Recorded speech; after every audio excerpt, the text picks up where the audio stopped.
Hello, welcome to the Elliot Millinery Shop. A millinery is a place where women's hats are made and sold.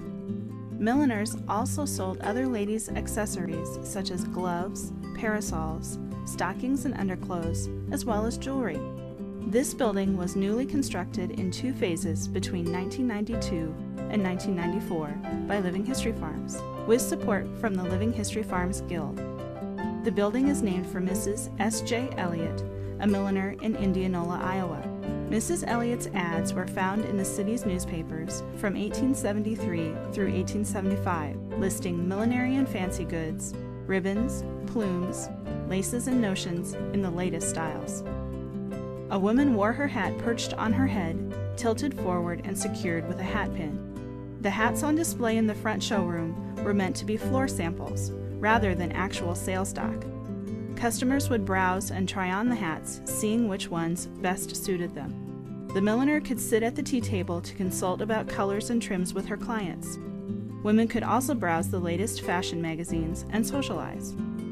After a lady had chosen a style, the milliner would create a custom hat just for her, using any colors or trims she desired. In 1875, the most fashionable hats were small with elaborate trims.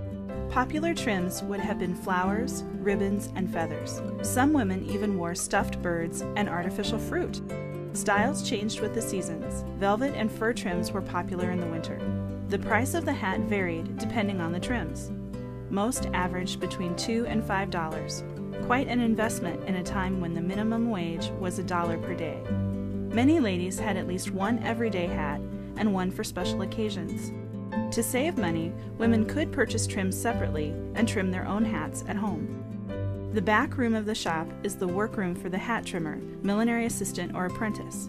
Here, hats were constructed from straw and buckram bases, then lined and covered by colorful fabrics, including silks, satins, wool, and velvets.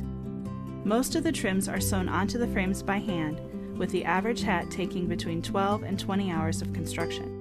The workroom also contains a Wheeler & Wilson treadle sewing machine and a dress form.